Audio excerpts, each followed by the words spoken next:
poem is titled White Boy Privilege. Dear women, I'm sorry.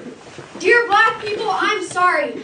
Dear Asian Americans, dear Native Americans, dear immigrants who come here seeking a better life, I'm sorry. Dear everyone who isn't a middle or upper class white boy, I'm sorry. I have started life at the top of a ladder while you were born on the first rung. I say now that I would change places with you in an instant, but if given the opportunity, would I? Probably not, because to be honest, being privileged is awesome. I'm not saying that you and me on different rungs of the ladder is how I want it to stay. I'm not saying that any part of me has for a moment even liked it that way. I'm just saying that I fucking love being privileged and I'm not ready to give that away. I love it because I can say fucking and not one of you is attributing that to the fact that everyone with my skin color has a dirty mouth. I love it because I don't have to spend an hour every morning putting on makeup to meet other people's standards. I love it because I can worry about what kind of food is on my plate instead of whether or not there will be food on my plate.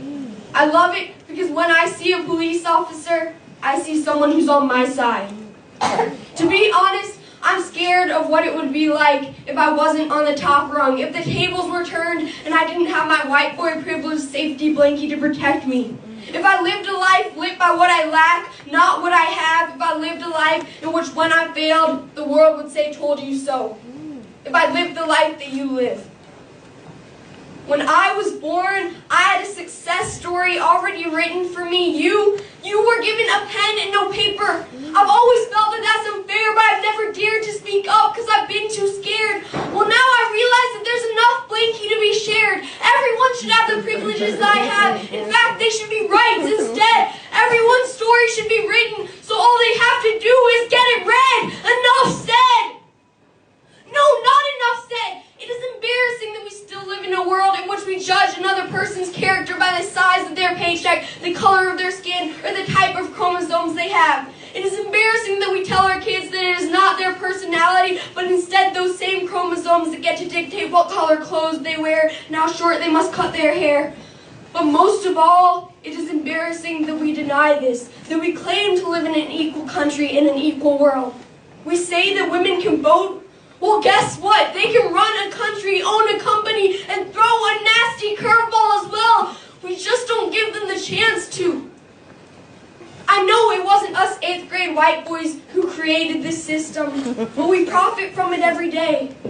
We don't notice these privileges, though, because they don't come in the form of things we gain, but rather the lack of injustices that we endure.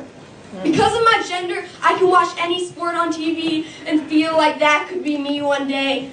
Because of my race, I can eat at a fancy restaurant without the waitstaff expecting me to steal the silverware. Thanks to my parents' salary, I go to a school that brings my dreams closer instead of pushing them away. Dear white boys, I'm not sorry. I don't care if you think the feminists are taking over the world or the Black Lives Matter movement has gotten a little too strong, because that's bullshit. I get that change can be scary, but equality shouldn't be.